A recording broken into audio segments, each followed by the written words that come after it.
Bienvenue sur Aimez-vous, le podcast d'histoire de reconversion professionnelle. Je suis Emma Pala et j'accompagne les particuliers et les entrepreneurs dans leur transition professionnelle. À travers les histoires de nos invités, j'ai à cœur de te permettre à toi aussi de te lancer dans ta propre reconversion, pour que tu t'épanouisses dans une carrière qui te corresponde vraiment.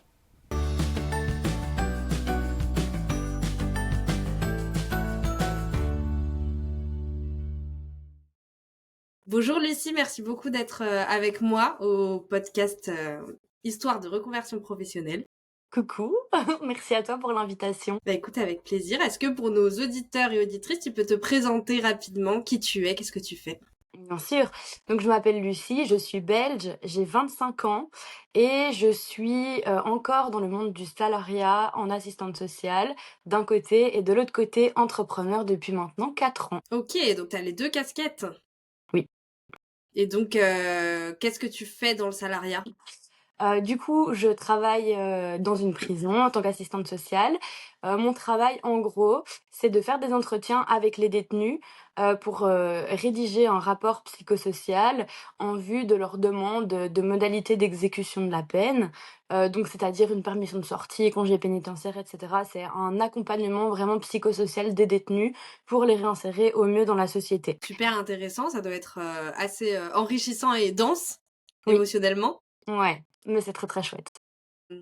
Qu'est-ce qui t'a donné envie de faire ce premier choix de carrière? J'ai toujours su que je voulais travailler dans le social, ça a toujours été, le premier moteur de ma vie, le secteur dans lequel, je me sentais le mieux. J'avais fait mes études, là-dedans, et donc je savais que c'était absolument le social et puis j'ai toujours aimé aller dans les secteurs là où c'était controversé, en fait, où on avait, beaucoup plus d'a priori. Par exemple, j'ai travaillé aussi en hôpital psychiatrique avant et puis, bon, naturellement, le choix de la prison s'est fait, bien que j'ai toujours eu cette affinité au fond de moi sans vraiment savoir pourquoi. Mais c'était vraiment ancré à l'intérieur de moi. Je savais que c'était là-dedans que je voulais travailler. Et puis, j'ai fait un stage pendant mes études en prison. Et ensuite, c'est tout naturellement, du coup, que j'ai rejoint l'équipe et, et que j'ai vraiment adoré cette phase de ma vie. Donc c'est un choix du cœur finalement que tu as fait, c'était vraiment ce qui te Oui. correspondait à ce Ah oui. moment-là. Oui, ça a toujours été mon Trop job bien. de rêve, en tout cas depuis que j'étais dans mes études. C'était absolument ce que je voulais faire, vraiment. Et donc, qu'est-ce qui t'a donné envie de finalement te lancer dans l'entrepreneuriat, d'avoir une autre activité en parallèle? Alors l'entrepreneuriat, je l'ai lancé, avant même d'avoir mon premier job dans le OK. salariat. Donc j'ai lancé une activité complémentaire en n'ayant aucune activité principale initialement, parce que j'ai toujours eu, la fibre de l'entrepreneuriat, je pense. J'avais absolument envie de créer de mes mains et j'avais envie d'avoir aussi, cet échappatoire sur le côté parce que je savais que mon travail en prison ou dans le social, en fait, de manière générale, allait être, fatigant, me demandait beaucoup Mmh. d'énergie et de ressources et que j'allais avoir besoin d'une bulle, en fait, sur le côté, pour ne pas rapporter, toute la difficulté de ce que je vivais dans mon travail à la maison et j'avais besoin d'avoir, en fait, un équilibre. Donc j'avais, lancé cette activité avant même d'avoir mon travail dans le salariat et il a été plus qu'utile, du coup, enfin, quand j'ai eu mon premier job et puis jusqu'à maintenant. Ça a vraiment été un équilibre dont j'avais besoin et il semble que je le savais déjà avant même de commencer, ma carrière, quoi. Mais oui, c'est fou, tu as cherché à déjà compléter avant même de commencer. C'est vrai que j'avais pas compris cette subtilité-là, mais Ouais, du coup, l'entrepreneuriat est arrivé avant le salariat. Et ouais. donc, comment tu gères ces 2 aspects-là dans ta vie? Bah, quand je l'ai lancé, c'était parce que je trouvais pas suffisamment vite aussi de travail à mon goût. Je venais d'être diplômée, je m'ennuyais un peu et donc je me suis dit: «Non, il faut que je fasse quelque chose» et de toute façon, je voulais me lancer dans l'entrepreneuriat. Donc j'ai commencé avec ça.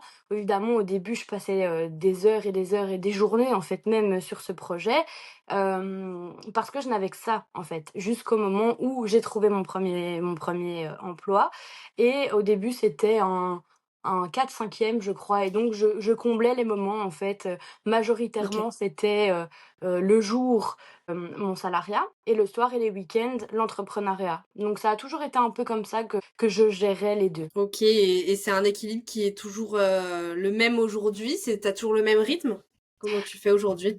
Alors jusqu'à il y a environ, 1 an, c'était le rythme que j'avais. C'était, OK. toujours, le soir et les week-ends, mais malheureusement il y a environ, 1 an, un peu plus d'1 an maintenant et je suis tombée en burn-out et donc actuellement je suis toujours en arrêt de travail, ce qui fait que j'ai beaucoup plus, de temps et de place pour, mon activité, bien que, avec, le burn-out, je suis, toujours dans une fatigue assez grande et donc j'adapte un peu mes horaires en fonction Mmh. de ce que mon corps me dit. Il y a des jours où je vais avoir beaucoup d'énergie, où je vais pouvoir, beaucoup travailler, sur quelque chose que j'apprécie et il y a des jours où ça va juste pas être possible et donc je ne fais rien.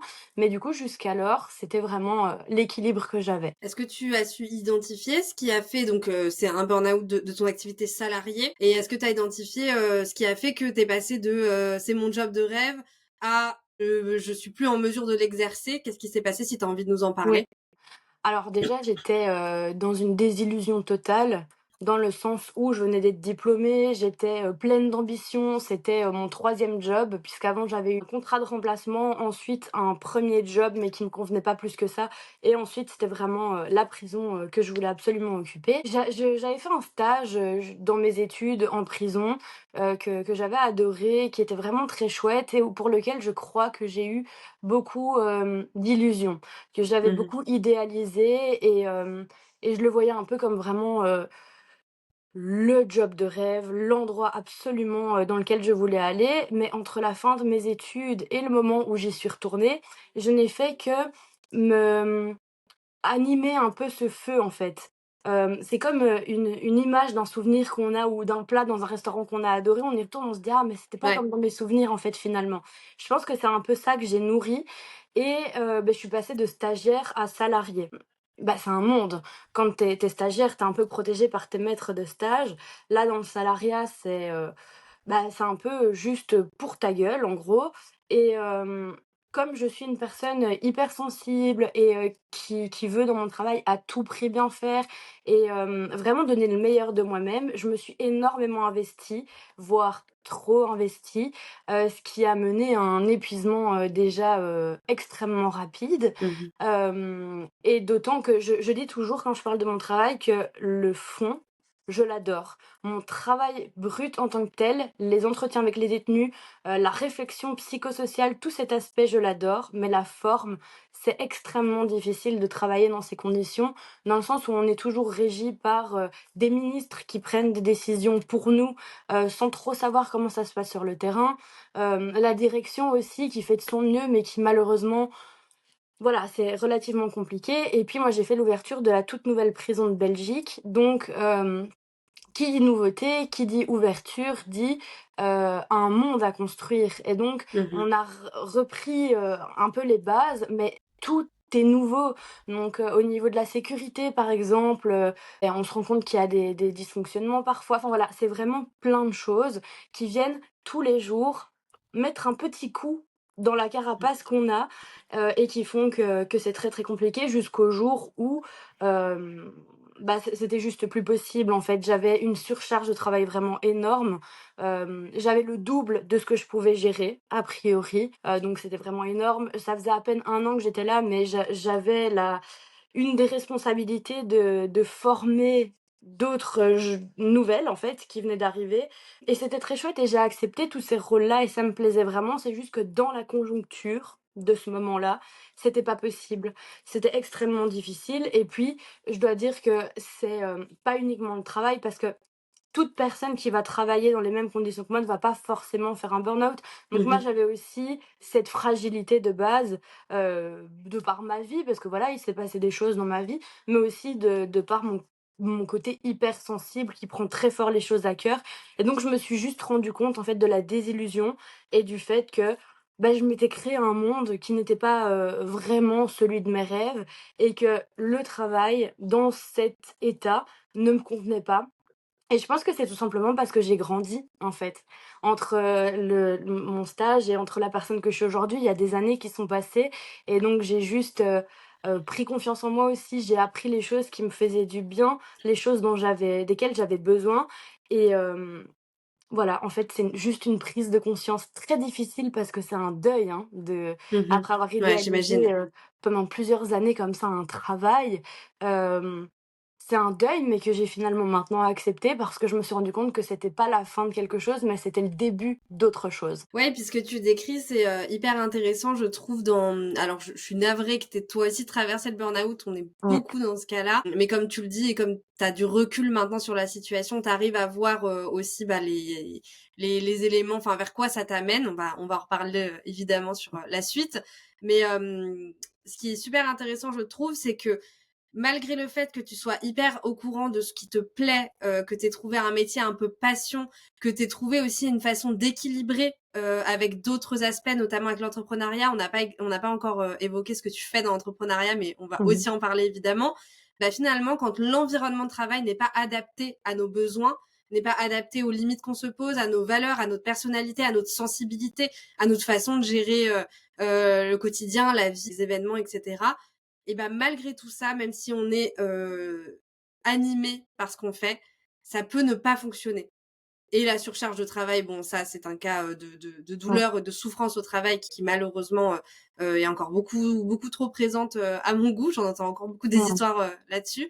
Mais il y a Mmh. vraiment quelque chose où moi je vois, même dans les personnes que j'accompagne, parfois c'est pas le métier le problème, c'est Mmh. l'environnement dans lequel on Ouais. exerce ce métier. C'est le contexte finalement. Ouais, Peut-être ouais, que si tu exerçais dans un contexte différent, ce serait plus facile. Bon après toi t'es sur des métiers aussi qui sont assez sensibles, ouais, ouais, émotionnellement prenant aussi, donc ça doit ouais. jouer aussi sur le long terme. Mmh. Mais ouais, je trouve que c'est assez intéressant dans ce que tu décris parce que vraiment, tu as le côté passion et puis tu as le côté environnement de travail qui matche Ouais, pas avec toi, quoi.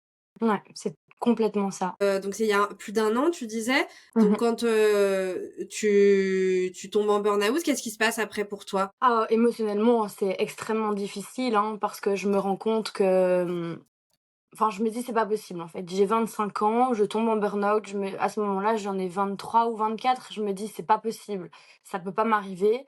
Je me sens nulle, en fait, je me dis: «C'est»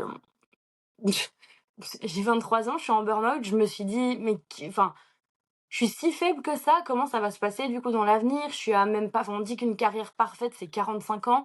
Si après à peine, 2-3 ans, je suis en arrêt, enfin voilà. Et en fait, ça a été, un grand travail avec ma psychologue notamment, de compréhension, hem du fait que en fait, c'est complètement OK. Il y a pas d'âge pour tomber en burn-out. On ne choisit pas de tomber en burn-out non plus. Et une chose qui m'a rassurée, c'est que souvent, c'est en début de carrière et en fin de carrière qu'on tombe en burn-out. C'est ce qu'elle m'a dit. En début de carrière parce que, ben, on sort de l'école, on n'est pas encore vraiment modelé au monde du travail. Et puis pour ceux qui veulent Mmh. absolument bien faire comme moi, tu rentres plein d'ambition, tu es prêt à donner ton âme pour faire les choses correctement. Et puis en fait, tu te rends compte que non et tu es obligé de te confronter au fait que bah, tu trop donné et que c'était pas OK. Et en fin de carrière parce que, ben, tu sais que le moment approche, de la fin et que, soit tu as un peu, la nostalgie de te dire: «Tout ça, c'est derrière moi». Et donc voilà, c'est les moments les plus opportuns. Donc déjà ça m'a rassurée et ensuite ça touche majoritairement les personnes, toujours selon ses dires, qui sont, un peu perfectionnistes, un peu qui veulent trop bien faire, qui veulent absolument que tout soit parfait et bien fait et que du coup, c'est pas une preuve de faiblesse et de «je m'en foutisme» entre guillemets, mais je pense d'hypersensibilité, de perfectionnisme et ce genre de choses, donc ça m'a vachement réconciliée et puis en fait, j'ai juste appris à l'accepter, c'était comme ça. C'est pas moi qui ai décidé d'être en burn-out, c'est mon corps qui m'a fait ressentir tout ça et donc après plus d'un an, je suis toujours dans la phase d'acceptation, de voir que mon corps, ben, n'est toujours pas encore complètement guéri et que c'est pas uniquement mental, c'est aussi physique. Mon corps, exprime beaucoup de choses que je ne voulais pas entendre, mais finalement, c'est une chance. Aujourd'hui, j'estime que c'est vraiment une chance de, en fait, d'avoir connu ça si tôt et de pas me retrouver, une fois que ma carrière est déjà bien entamée, de me dire: «Mais en fait, j'aime pas ce que je fais». Donc j'estime que là, j'ai de la chance, en fait, d'avoir 25 ans et d'avoir cette occasion. C'est difficile, oui, mais un peu comme plein de choses de la vie, d'avoir cette occasion de me dire d'avoir le choix, en fait et d'avoir, cette opportunité de m'écouter et vraiment de choisir ce que je veux faire du reste de ma vie. J'ai 25 ans, c'est merveilleux, en fait. Mais c'est super ce que tu as réussi à transformer et je me reconnais vachement dans ton discours. Je sais pas si nos auditeurs auront écouté du coup l'épisode où je raconte mon burn-out aussi, ou en tout cas mon expérience de reconversion. Et j'ai aussi parlé du burn-out dans un autre podcast en tant que invité. Et c'est vrai que je me reconnais vachement dans ce que tu dis. Moi, je l'ai vécu comme alors quelque chose de très douloureux, et évidemment qu'on le souhaite à personne, mais de réussir à le transformer et de se dire, moi je me suis dit en fait ça me permet de fixer mes limites dans le travail Ouais. maintenant. Ça me permet de mieux me connaître, de mieux m'affirmer, de mieux connaître mes besoins, de mieux savoir ce que j'ai envie. Et justement, avec ce côté un peu envie d'être parfaite, envie de répondre aux besoins du mieux possible, d'être dans une satisfaction client ou employeur, ou voilà, Mmh. satisfaction du travail, une qualité de travail exemplaire, bah, en fait, on se surcharge parfois soi-même Ouais. aussi.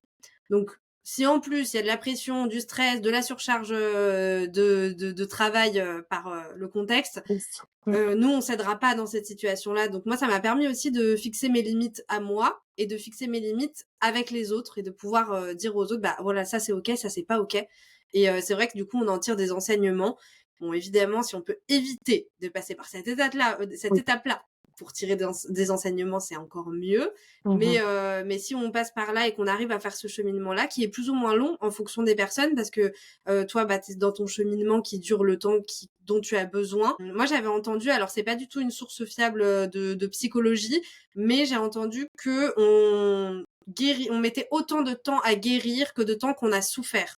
Oh Donc en waouh! fait, plus on reste dans une situation qui nous est douloureuse, plus on va mettre de temps à guérir de cette situation douloureuse, puisque bah on s'enfonce. Si on reste dans cette situation, on s'enfonce. Ouais. Et c'est vrai que moi je l'ai vachement remarqué, parce que dans mon cas, mon burn-out ça a été en 3 mois, je suis tombée très très très bas. Et en fait, j'ai enchaîné au lieu de guérir, au lieu de prendre le temps de guérir, j'ai enchaîné. Mmh. Et j'ai encore pendant 1 an et demi été dans une situation qui était moins terrible que la précédente, mais quand même pas saine et quand même pas agréable pour moi. Donc je me suis finalement réenfoncée. Et donc au final, bah, j'ai pendant presque 2 ans souffert au travail, et je me suis dit les mêmes choses que toi. Oui, mais je suis trop jeune pour être en burn-out, je suis trop jeune pour la souffrance au travail. Qu'est-ce que je vais faire de ma vie à travailler pendant 40 ans et être malheureuse et souffrir, Mmh. alors que j'avais aussi choisi un métier de cœur, un métier passion. Et en fait, bah, j'ai mis presque 2 ans aussi à m'en remettre quand j'ai commencé à accepter, quand je suis sortie de Ouais. ce déni-là, tu vois. Ouais. Ouais. Donc ouais, moi je l'ai vachement vécu comme ça. Et après évidemment tu passes par plein de phases. Je sais pas si ça te parle toi, Ouais. la courbe du deuil, la courbe du changement, Ouais. avec toutes les phases par lesquelles on passe quand il nous arrive un choc, quelque chose Ouais. de traumatisant. Ouais. Ouais. Et c'est très intéressant que t'en sois un petit peu au bout du chemin à Mmh. accepter et à te dire bon bah maintenant qu'est-ce que j'en fais de tout ça. Moi j'ai une question, donc on va revenir un petit peu en arrière, mais comment tu gères à ce moment-là le fait que du coup t'es en burn-out? Est-ce que tu continues de travailler ou pas? Comment ça se passe pour l'entrepreneuriat en parallèle? Comment tu gères du coup toutes ces activités en même temps? Oh, au tout début, évidemment, je n'arrive pas à couper, hein, donc c'est-à-dire que je vois ma psy environ toutes les 2 semaines et déjà à ce moment-là, elle me disait en fait, c'est grâce à elle que j'ai ouvert les yeux. Elle me disait au fil des séances pendant plusieurs mois où je continuais à travailler: «Lucie, vraiment, je vois que tu es en train de prendre la pente glissante du burn-out et donc fais attention». Évidemment, moi, j'écoutais rien, jusqu'au jour où en fait, j'en pouvais vraiment plus et voilà, j'ai décidé d'être en arrêt. Mais alors les 2-3 premiers mois, je retournais voir ma psy, où elle me disait: «Comment ça va?» Je disais: «Mais au travail, ils ont envoyé tel mail, nin Elle me dit: «Mais Mmh. comment tu sais qu'ils ont envoyé ce mail?» Je dis: «Bah, parce que j'ai les mails sur mon téléphone». Elle me dit: «Mais tu n'as pas coupé, tu es en arrêt maladie, pourquoi est-ce que tu es encore au courant de ce qui se passe au travail?» Donc au début, j'étais encore énormément reliée à tout ça, je regardais encore ce qui se passait, je regardais beaucoup mes mails, en fait, j'avais beaucoup, d'appréhension par rapport aux détenus que je suivais. Parce que Mmh. derrière ce nombre de dossiers, mirobolants, il y a surtout un nombre d'humains aussi, et des suivis que je faisais, seule majoritairement, ou en duo avec un psychologue, de la prison. Mais donc je me disais: «Qu'est-ce qui va se passer pour eux? Heu, si personne ne connaît le dossier à part moi, comment je fais?» Donc Ouais, ça une t'aidait pas grosse à couper, en ah plus. non, non, non, j'étais complètement culpabilisée parce que, Mmh. ben, tu choisis pas quand est-ce que tu tombes en burn-out et donc j'avais des rapports à rendre, il y avait des certains détenus qui devaient passer au tribunal, Ouais, tu certains encore la tête, dans le travail finalement et même si, il y a pas de bon moment, hein, de toute façon pour, non, tomber en burn-out, pour s'arrêter, non, pour être malade, tout ça, on le non. choisit pas et on n'a pas envie. Mais est-ce que à ce moment-là, tu étais consciente du fait que si tu faisais pas cette cassure, cette coupure, tu n'allais pas réussir à prendre du recul et à en ressortir finalement? Ah non, pas du tout. À ce moment-là, en plus, j'étais très people pleaser, tu vois? Donc c'était beaucoup, je fais passer les autres avant moi, je réfléchis aux autres avant mes propres besoins et donc à ce moment-là, j'étais plus dans, les besoins des détenus avant mes Mmh. besoins à moi, tu vois? Donc je n'arrivais absolument pas à accepter qu'il faille vraiment que je coupe et que on pouvait gérer sans moi, en fait. C'est ça aussi, c'est un deuil de se dire: Mmh. «Beh, je suis pas, irremplaçable. Si je suis pas Mmh. là, le monde continue à tourner. J'avais une énorme charge de travail et peut-être que ce sera plus compliqué, mais ils vont s'adapter et ils finiront par reprendre le suivi de mes dossiers.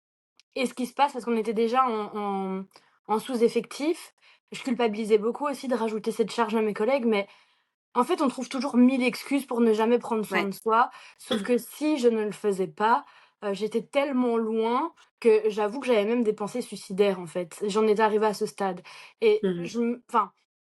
je me suis dit: «Mais comment est-ce possible de continuer à penser aux autres, à penser à comment mes collègues vont vivre et comment mes bénéficiaires, enfin les détenus vont vivre, le fait que je sois absente par rapport à ce que moi j'étais en train de vivre?»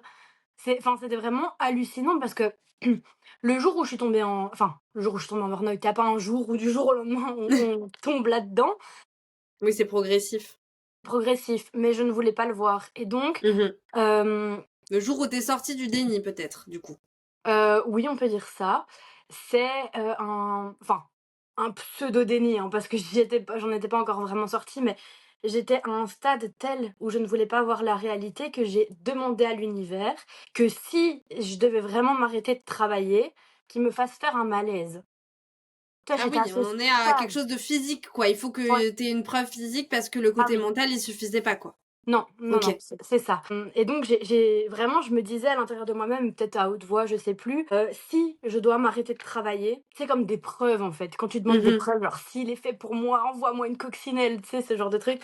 Où je me disais: «Si je dois vraiment m'arrêter de travailler, que je suis sur un stade, avancé, faites que je fasse un malaise». Et dans la nuit ou 2 nuits, plus tard, quelque chose comme ça, je faisais un malaise, justement. Ah Donc ouais. j'ai pris vraiment ce signe de l'univers et c'est le jour où du coup je me suis réveillée le matin, je devais aller travailler, j'ai dit non, c'était la veille, j'ai dit: «Et si demain j'y allais pas?» Et c'est là que du coup, je suis allée chez le médecin et que a commencé du coup tout ce processus Mmh. d'arrêt de travail et d'acceptation. Mais du coup oui, j'étais arrivée vraiment à un stade, extrêmement, très violent en fait. Avec du recul Mmh. maintenant, je me dis: «Comment est-ce que j'ai pu à ce point, mettre mes émotions, sous couvercle, pour ne surtout pas les voir et ne surtout pas les accepter et surtout ne surtout pas les légitimiser et demander à ce qu'il m'arrive quelque chose de physique, un malaise quoi. Enfin, comme si c'était de ça que j'avais besoin pour me rendre compte que la Mmh. situation était vraie et que oui, j'étais dans un état de détresse, mais j'avais besoin de preuves autres que psychologiques et ça, je me rends compte que c'est très sociétal. C'est que quand Mmh. on a une maladie psychologique, même invisible, on va pas forcément, la prendre au sérieux. On va beaucoup faire passer la personne pour une menteuse, on la voit pas donc on n'y croit pas. Alors qu'une personne Ouais. qui va, avoir, vraiment quelque chose de visible, de physique, bah, là, on va beaucoup plus se rendre compte. C'est comme si j'avais fait un malaise en prison, du coup, devant mes collègues, là, ils se seraient dit: «Oh waouh, Lucie, va Ouais. vraiment pas, elle a fait un malaise». Alors que si je disais: «En fait, je me sens pas bien», ça n'avait pas autant de poids.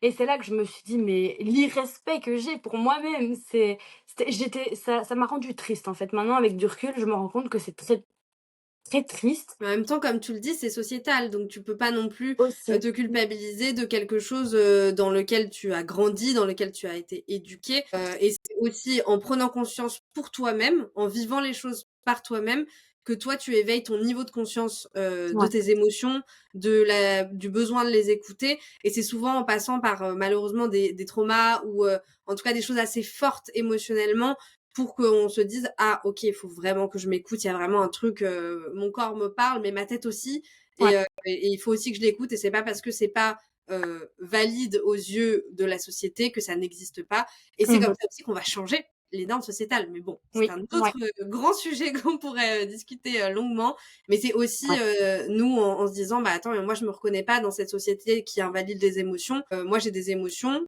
en plus t'es hypersensible, moi aussi je le suis, donc on comprend tout à fait ce Mmh. côté très intense de l'émotion qu'on vit. Moi je trouve que c'est très beau l'émotion, et je l'ai vécu longtemps comme quelque chose de très négatif, de très comme un boulet que je me traînais parce que je ressentais trop dans un sens, trop dans l'autre, que c'était trop pour Mmh. et que personne n'arrivait à gérer ça. Et en fait, je me suis rendu compte que c'est une méga force de ressentir Ouais. autant. Après, faut savoir l'appréhender, faut savoir le gérer pour soi-même, mais quand on arrive à mieux comprendre ces fonctionnements-là, c'est une grande force. Après, toi, Mmh. à ce niveau de conscience à ce moment-là, tu as eu besoin de cette étape-là pour arriver au niveau de conscience que Oui, tu as aujourd'hui, et à ouais. savoir traverser justement ce chemin-là de burn-out et de carrière, dans ta carrière. Ouais, et c'est pour ça que je suis reconnaissante aussi d'être passée par là pour, être devenue la personne que je suis aujourd'hui, parce que sans, cette étape et ce processus, je serais jamais arrivée à celle que je suis aujourd'hui. Donc c'est pour ça qu'aujourd'hui, je suis contente. Finalement, enfin, je dis merci au burn-out et j'en suis reconnaissante, puisque c'était une phase par laquelle je devais passer pour m'élever, tu vois? Et du coup, pendant cette période-là, j'imagine que c'est déjà pas mal chamboulé. Ton activité entrepreneuriale, comment tu la gères? Alors que déjà c'est dur avec l'arrêt, avec le travail, pas réussir à couper, et cetera. Est-ce que Mmh. à ce moment-là, alors déjà, tu peux peut-être nous expliquer ce que tu fais comme Ouais, activité entrepreneuriale, et puis ouais. nous expliquer un peu comment tu l'as géré tout du long de cette phase? Mmh. Du coup, moi, je suis créatrice d'ambiance parfumée. C'est-à-dire que je crée et je propose des produits, qui sont majoritairement, pour le bien-être. Très, finalement, il y a un lien, hein, C'est là-dedans. corrélé. Oui, voilà. Donc c'est-à-dire des fondants parfumés, par exemple, des produits d'ambiance, en fait, de manière générale, des boules de bain, des savons artisanaux, des parfumeurs de voiture, voilà, un peu tout ça. Alors heureusement, à cette, période-là, je n'étais pas surchargée de commandes. C'est-à-dire que c'était, relativement gérable et que quand j'avais une commande, j'arrivais tant bien que mal parce que j'étais dans une fatigue extrême. J'avoue que je me levais, je mangeais, je retournais dormir et je pouvais passer comme ça des heures à dormir. Je crois que sur une journée de 24 heures, je pouvais en dormir 16 et Mmh. être toujours fatiguée. Mais vraiment, enfin, je ne voyais plus les jours passer tellement je dormais, en fait. Donc ça a été très dur, mais d'un autre côté, c'était quand même gérable. Dans le sens où c'est une activité de laquelle je suis moi-même chef. Mmh. Personne ne me donne de délai, personne ne me dit comment je dois le faire, personne ne me dit, ne m'impose un horaire, en fait. Et donc si je veux dormir toute la journée et à 2 heures du matin, je me sens mieux, j'ai un pic d'énergie, ben, je peux complètement travailler à 2 heures du matin, même si c'est C'est pas vrai. conventionnellement acceptable. Donc j'ai beaucoup géré comme ça, en fonction de comment mon corps me parlait, comment je sentais. Mais c'est vrai qu'au début, j'avais tendance à prendre du retard aussi, du coup, sur les commandes que je devais envoyer parce que, ben, juste, c'était pas possible, j'étais extrêmement fatiguée et je dirais que j'ai géré comme j'ai pu. Je Finalement, tu as créé un environnement qui te correspondait plus, qui suivait Ouais, plus ton énergie, ton ouais, rythme, tes besoins à toi. Donc en fait là, ce que j'entends dans ce que tu dis, c'est que ce qui t'a fait réussir à maintenir cette activité, c'est de la faire à ton rythme finalement. ouais, Aussi ouais. parce que tu avais peut-être pas une surcharge de travail, parce que si tu avais eu une surcharge de ce côté-là en plus, ça aurait pu être plus Mmh. compliqué. Mais le Mmh. fait est que avec la charge qu'il y avait à ce moment-là, tu as réussi à la gérer grâce à l'environnement que tu t'es créé, au rythme que tu as respecté, qui Ouais, était le tien. complètement. Et aujourd'hui, tu as toujours cette activité-là? Oui, oui, oui, ça fait 4 ans maintenant, que j'ai, Home Fondant et maintenant je suis très contente parce que ça prend beaucoup plus d'ampleur. Par exemple, le mois précédent, j'ai fait mon meilleur chiffre, quelque chose vraiment. Je Bravo! crois merci! 3 fois, 3 fois mes meilleurs chiffres, de base en termes de Trop commandes. bien. Donc oui, ah, c'est incroyable et là, je sens, d'ailleurs que c'est en train de prendre beaucoup d'ampleur, plus qu'avant à ce moment-là, mais que malgré tout, je suis pas encore complètement guérie, tu vois? Et Mmh. donc là, il faut que j'apprenne à m'écouter pour gérer les 2. Pour, OK. En plus, là, c'est la période de fin d'année, au moment où on enregistre Mmh. l'épisode, donc c'est beaucoup, très, très speed, mais d'un autre côté, je dois respecter absolument, Ton mes rythme. ressentis, mon rythme et comment je me sens. Donc c'est vraiment une question de balance et de ressenti. C'est un peu au jour le jour, en fait, en fonction de comment je me sens, parce qu'il y a d'autres choses un peu qui se sont rajoutées entre, par exemple, malheureusement, j'ai été diagnostiquée d'endométriose, donc il y a de l'endométriose qui vient parfois s'ajouter en plus et donc voilà, il y a plusieurs choses en fait et de manière générale, burn-out ou autre chose, c'est une écoute vraiment de mon corps et Mmh. de mes ressentis. J'ai l'impression que le burn-out amène à une meilleure conscience en fait de soi ou bien une sensibilité qu'on n'avait pas avant, je sais Mmh. pas, mais j'ai l'impression que dans l'après burn-out et j'en parlais justement avec ma psychologue, il y a vraiment une élévation de conscience ou une plus grande sensibilité, au ressenti de son corps. Mais donc c'est dans cette démarche-là que maintenant je gère, mon activité. Et tu te sens comment en ce moment? Parce que on a compris que tu étais encore dans le processus Ouais. de guérison, mais comment tu te sens par rapport à du coup, il y a même, 6-7 mois en arrière, une fois que tu étais, dans la démarche d'acceptation? Je dirais que chaque jour est un peu mieux, dans le sens où je m'élève de plus en plus et tout ce que je dis là, les grands principes que j'essaye d'appliquer à ma vie ne sont pas encore fondamentalement ancrés à l'intérieur de moi. Donc, je les conscientise, mais je les applique pas encore réellement. Donc, chaque jour, c'est une opportunité de plus de l'intégrer à mon mode de fonctionnement. Et puis surtout, chaque jour, je me rapproche de plus en plus de celle que j'ai envie de devenir.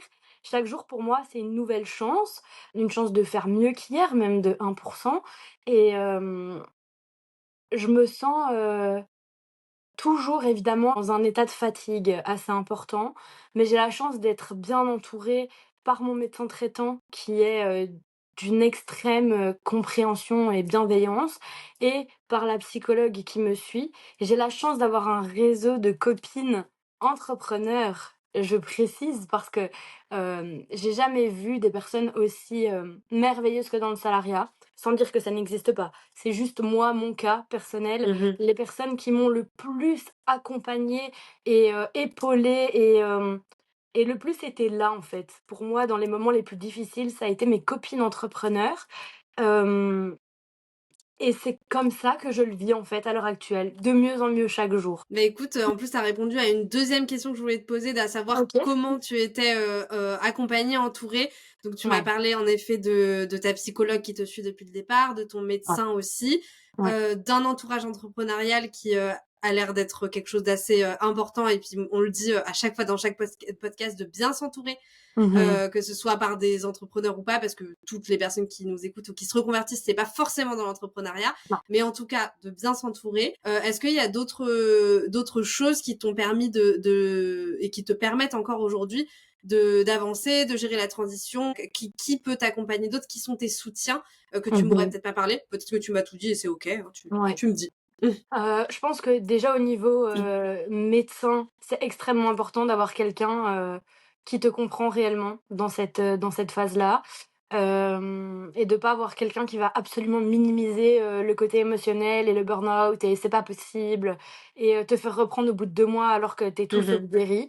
Donc ça, je trouve ça extrêmement important. Le côté psy aussi et alors dans mon cas, ben, c'est les copines entrepreneurs parce que, ma famille, aussi, exceptionnelle soit-il, ne comprennent pas en fait réellement, ce que je suis en train de traverser dans le sens où après quelques mois, ma maman m'avait dit, par exemple: «Tu reprendrais pas le travail parce que ça au plus tu mets du temps à y retourner, au plus ça va être difficile la reprise», ce genre de choses et elle préfère me voir dans un travail qui ne m'épanouit plus, mais dans lequel il y a le «statut» entre guillemets, donc c'est Mhm. un CDI, c'est un du salariat plutôt que, une activité, indépendante dans lequel je m'épanouis, mais dans lequel, selon elle, à ses yeux, il y a plus de risques.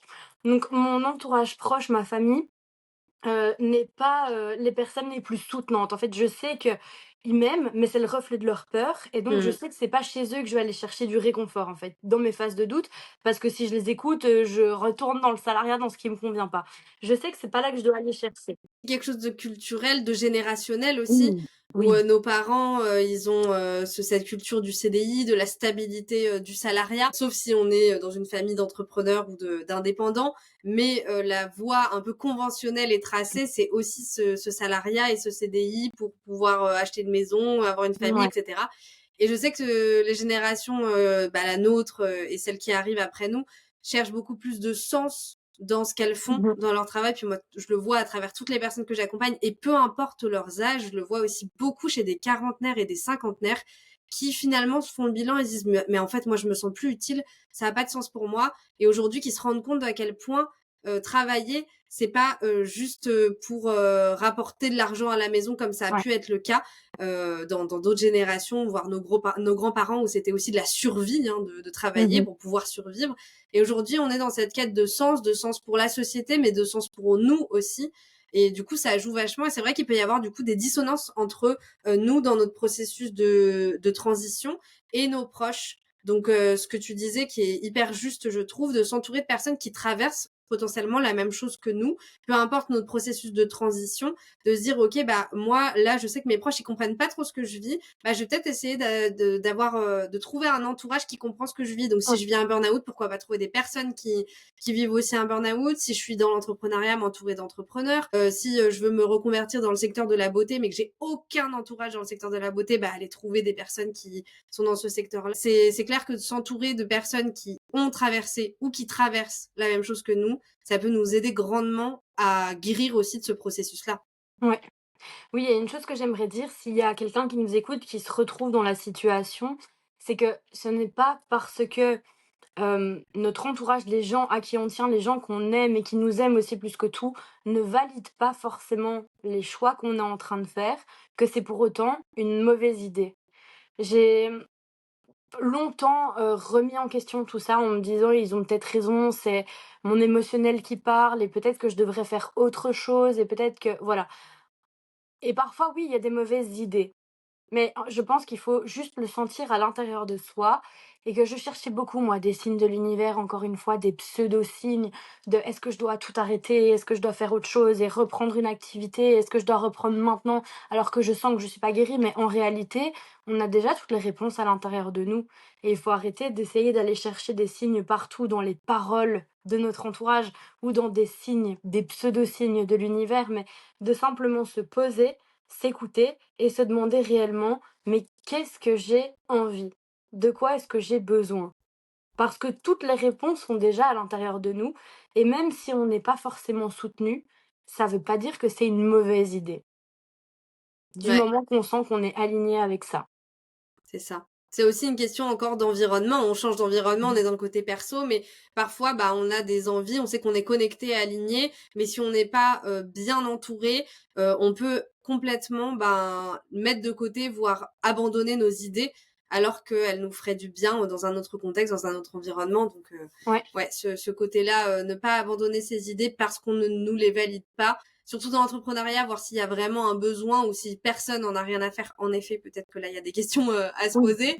Mais si vous avez une idée au fond de vous, quelque chose qui vous anime vraiment, il faut l'investiguer un max avant de l'abandonner. Et pas abandonner parce que quelqu'un vous a dit que c'était une mauvaise idée, comme tu l'as Mmh. très justement dit tout à l'heure. C'est souvent le reflet de leur propre peur. Ouais, complètement et c'est là que moi, m'entourer de personnes déjà professionnelles, parce que je pense qu'on va en parler, mais j'ai suivi ton accompagnement pour, faire un peu le bilan, de dans ma vie, mais aussi de personnes au quotidien et ce qui est fou, c'est que c'est des personnes que j'ai pas forcément initialement connues dans la vraie vie. C'était, plutôt des personnes, en ligne parce que, bah, comme je suis en Belgique et que beaucoup sont en France et un peu éparpillés partout dans la France, c'était beaucoup des contacts en ligne, virtuels dans un Mhm. premier temps, comme nous, hein, au début et puis, Et puis je les ai rencontrées, j'en ai rencontré certaines, il y en a que j'ai pas encore rencontrées, mais c'est là qu'on voit vraiment, celles qui te suivraient un peu jusqu'au bout du monde, et qui vont vraiment t'accompagner dans tes projets et même si elles y connaissent rien, même si, elles connaissent 2 de ce qui se passe actuellement dans ta vie, c'est des personnes qui vont toujours t'apporter le soutien dont tu as besoin pour rebondir et passer à l'étape suivante. Donc vraiment l'entourage, mais le vrai entourage. Pas celui par Mmh. définition, l'entourage qu'on choisit, les personnes vraiment bienveillantes, qui nous comprennent réellement et qui veulent notre bonheur, que ce soit conventionnel ou pas avant tout. C'est ces personnes-là qu'il faut absolument aller chercher et les tenir quoi. Ne surtout pas les lâcher. Ouais, je suis bien d'accord. Donc ouais, en effet, tu parlais d'accompagnement, donc on a travaillé ensemble. Est-ce que, il y a d'autres accompagnements que tu as pu faire? Et est-ce que tu peux nous faire un petit peu, un résumé en disant, bah, qu'est-ce que ça a pu t'apporter, ce qu'on a fait ensemble et ce d'autres accompagnements peut-être, que tu as pris, Ouais. pour, avancer, évoluer dans tes choix de carrière pro? Ouais. Alors le tout premier qui m'a été, d'une utilité, énorme, ça a été de me former à l'entrepreneuriat. Parce que, ben, moi je sortais des études du social, j'y connaissais rien, marketing, communication, digital, tout ça c'était des mots, heu, desquels j'avais aucune connaissance et aucune compétence et donc c'est ça aussi qu'à ce moment-là, mon business ne fonctionnait pas, comme aujourd'hui. Mmh. Donc première étape, me former à ça, ce qui m'a permis déjà d'élever ma conscience, parce que l'entrepreneuriat pour moi, c'est vraiment, c'est un autre niveau, en fait. Je le vois, moi, personnellement, même quand, tu discutes avec des personnes dans le salariat par rapport à des personnes dans l'entrepreneuriat, il y a une dimension beaucoup plus, ambitieuse et j'ai l'impression un mindset différent, du coup. Ça a été la Mmh. première étape qui m'a permis de me forger un entourage, déjà, entrepreneurial, donc bah, toutes ces personnes, desquelles je parlais tout à l'heure. Hem, ensuite, moi, pendant tout ce processus de burn-out, je j'avais beaucoup de mal à lâcher et j'ai cherché tout le long: «OK, mais je suis inutile du coup, je ne sers à rien. Là, je suis en arrêt et je ne fais rien» et c'était extrêmement difficile à accepter pour moi, donc j'ai cherché pendant vraiment au moins 1 an ce que je voulais faire. Je suis passée par toutes les étapes. Est-ce que je retourne du coup, dans mon salariat en prison? Est-ce que je fais d'homme fondant, mon activité principale? Est-ce que je pars sur autre chose? Est-ce que je me suis posé plein de questions. J'ai investi dans des formations, de ce que je croyais vouloir faire. Par exemple, je suis passée par je voulais être créatrice UGC. Ensuite, je suis Mmh. passée dans, la thérapie. Donc j'ai investi dans des formations comme ça, mais ça, c'est un peu aussi le côté, j'aime toucher à plein de choses et voilà et je savais pas trop quoi faire. Donc je pense que ça a été un peu des bouées de sauvetage. Ça a été, un peu des portes de secours de me dire, «OK, bon, il y Ouais, a puis ça, tu as je suis». testé. Tu avais Oui, besoin de tester peut-être quelque part oui, aussi. mais c'était pour me dire aussi: «Je suis pas complètement inutile et j'ai un projet». C'était Mmh. vraiment, avoir une vision de l'après et d'être occupée sur quelque chose. Jusqu'au jour où, en fait, je me suis rendu compte que ça me plaisait beaucoup, hein, l'UGC et ça me plaisait beaucoup aussi la thérapie, mais c'était pas complètement ça que je voulais et je me suis torturée sur 1 an au moins à me demander quoi faire et ce pourquoi j'étais faite et voilà. Et jusqu'au jour où du coup, je suis tombée sur, ton accompagnement. J'ai vu que tu proposais, hem, moi j'ai fait le test, je sais plus, psychométrique. Psychométrique. Voilà, Oui, c'est ça. psychométrique, tout à fait. C'est un test, de personnalité validé scientifiquement Voilà. autour des motivations, au travail. Mmh. Évidemment, j'en avais déjà fait quand j'étais plus jeune. En Belgique, on ça s'appelle le CIEP, qui est un peu l'organisme, très ancré, très, basique, de d'orientation et c'est majoritairement pour les jeunes. J'avais déjà fait un test quand j'étais, plus jeune pour savoir dans quel secteur j'allais aller et évidemment, j'avais quelques appréhensions au début de me dire, «Bah, ça fait 1 an que je cherche, est-ce que vraiment ça va me convenir ou quoi que ce soit?» mais je savais qu'à ce stade, il fallait que je me fasse vraiment accompagner par quelqu'un, pour, comprendre et avoir des résultats vraiment, physiques, heu, qui allaient m'aider en fait, à savoir ce vers quoi j'allais me diriger. Donc c'est comme ça que j'ai fait le test psychométrique avec toi, qui a révélé que finalement je me connaissais pas si mal que ça, même plutôt très bien et surtout j'ai été impressionnée par, cette histoire des piliers en fait fondamentaux de nos vies qui a révélé que chez moi, j'avais besoin du coup du côté social en majorité, et du côté entrepreneurial et créatif, artistique créatif. Donc Homme Fondant correspondait déjà vraiment bien à l'entrepreneuriat et au côté, créatif artistique, mais j'avais pas le social et ça a été la plus grosse prise de conscience en fait grâce au test. C'est que je n'aurais jamais pu m'épanouir complètement dans mon activité, de création d'ambiance parfumée sans le social. Et c'est finalement ce que je recherchais à travers la création Mmh. UGC, à travers, la thérapie, que j'avais jamais en fait conscientisé, j'avais pas mis de mots dessus. Donc ce test a été ça, c'est la plus grande révélation qui m'a permis de me dire: «OK, eh ben, pour t'épanouir en fait, le social c'est vraiment le numéro un. C'est celui duquel tu as absolument besoin». Et c'est comme ça que, du jour au lendemain, évidemment, j'ai pas trouvé ce que je voulais faire. Il a fallu laisser un peu le temps de Et mijoter. oui, il faut que ça infuse et voir, Oui, ce que tu en fais derrière. C'est pas non plus ouais. miraculeux, ça te sert Ah pas non, un non. résultat sur un plateau d'argent. Pas du tout, mais c'est tellement précis que, ça donne vraiment des belles idées, quoi. Parce que, par Mmh. exemple, enfin, je me rappelle ce côté social, mais dans le social, c'est vrai que j'aurais pas forcément bossé.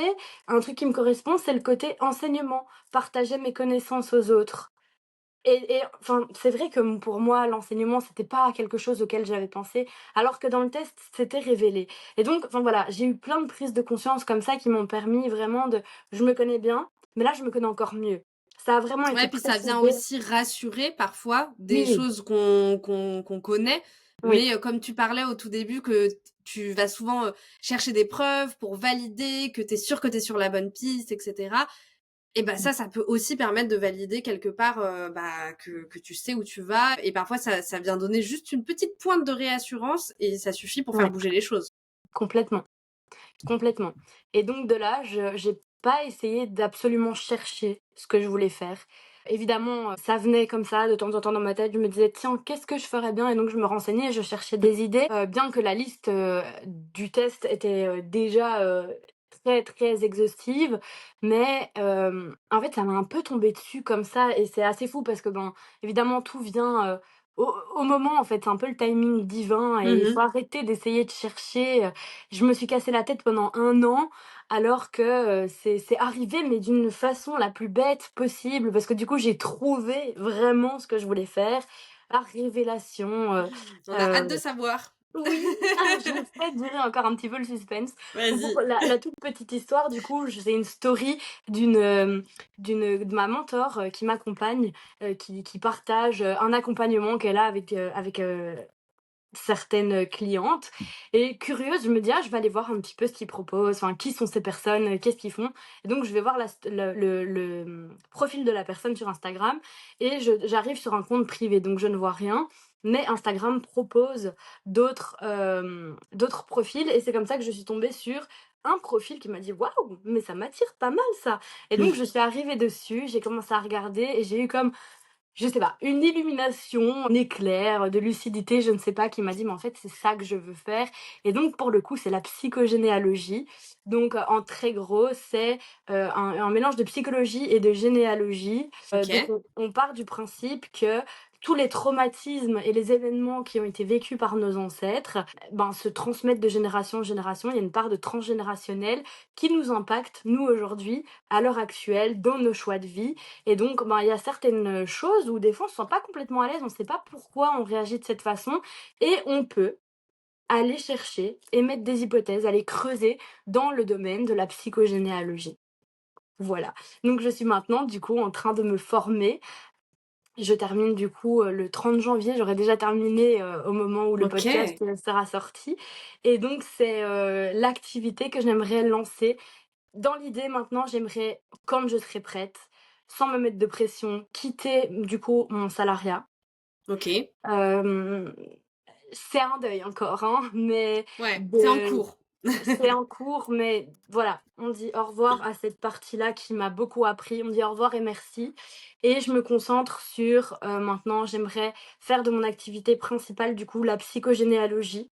Plus, je me forme aussi au triangle d'harmonisation, donc c'est vraiment dans une démarche un peu de thérapie, mais de développement personnel, de mieux-être en fait, de meilleure Mmh. connaissance de soi et je pense que c'est pas pour rien, il y a un lien et évidemment, je garderai toujours Home Fondant, comme activité complémentaire en fait, comme ça l'a toujours été jusqu'ici et on verra ensuite comment, les choses évoluent si jamais à un moment donné parce que c'est en train de il y a une belle croissance actuelle d'Home Fondant, Mmh. si à un moment donné je dois faire un choix, si à un moment donné je dois peut-être recruter, si à un moment donné, voilà. Mais tout ça, c'est pas encore pour maintenant. Là, je suis, dans le présent et le présent, c'est que je me forme et que j'ai Home Fondant toujours et que ça me plaît énormément. Mais merci beaucoup pour, tout ce partage.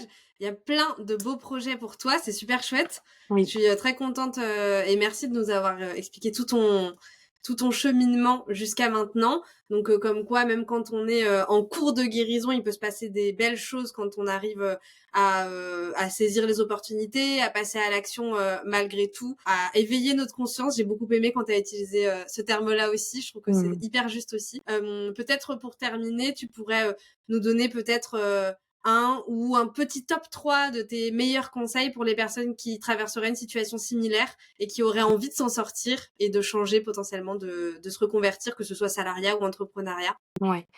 La première étape, ça va être vraiment de s'écouter et de se faire confiance.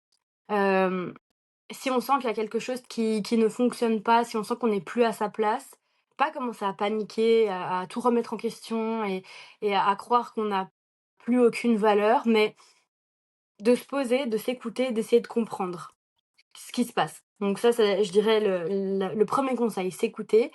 Le deuxième, c'est de s'entourer. C'est essentiel et quand j'étais pas Mmh. entourée, je me disais: «Ah, c'est pas si utile que ça», mais une fois que tu passes, dans ce côté-là et où tu as vraiment un entourage, très, très, portant, c'est extrêmement important et puis, il y a plus d'idées dans plusieurs têtes que dans une seule Mmh. et donc l'entourage.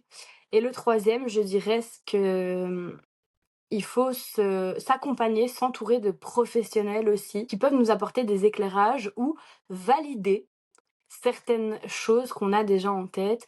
Je pense notamment, déjà à le programme d'entrepreneuriat, dans lequel, j'ai investi, mais je pense aussi à, cet accompagnement que j'ai pris avec toi, le test, psychométrique qui m'a permis, de vraiment aller éclaircir alors que j'avais déjà une belle connaissance de moi, mais c'était vraiment ça, j'avais besoin d'éclaircir, de mettre au clair, d'apporter des idées nouvelles aussi et mine de rien, c'est quand même plusieurs entretiens avec un professionnel, quelqu'un de qui c'est le métier, qui vient t'apporter des idées, des solutions, qui vient germer, enfin faire germer des Mmh. petites graines comme ça et donc pour moi, ce sont vraiment les un peu le trio gagnant, quoi. Tu t'écoutes, tu t'entoures et tu te formes ou tu te fais accompagner par des professionnels dans la démarche, que tu souhaites. Que ce soit ça ou autre chose, selon tes objectifs, mais Mmh. pour moi, c'est vraiment ça a été l en fait la base de tout. Merci et merci pour la promo. Faut savoir que Lucie n'est pas payée, hein, pour Non. parler de ça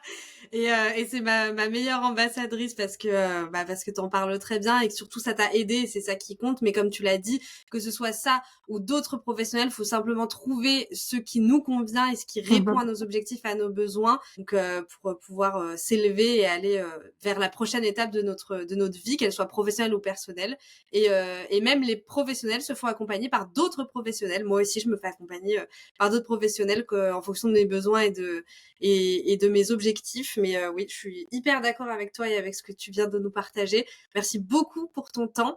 Merci beaucoup pour ton partage, pour ta confiance et pour tout ce que tu nous as livré. C'était hyper fort en émotion. Plein de aussi bons conseils pour les personnes qui nous écoutent et qui se sentent peut-être seules dans ce qu'elles traversent. Donc merci, merci mille fois encore. Et j'ai hâte que tout le monde puisse avoir dans ses mains cette histoire. Merci à toi.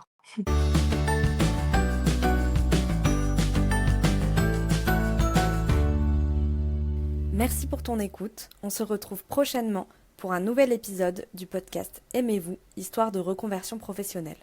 En attendant, je t'invite à me suivre sur mes réseaux sociaux pour échanger ensemble et répondre à tes questions. À bientôt!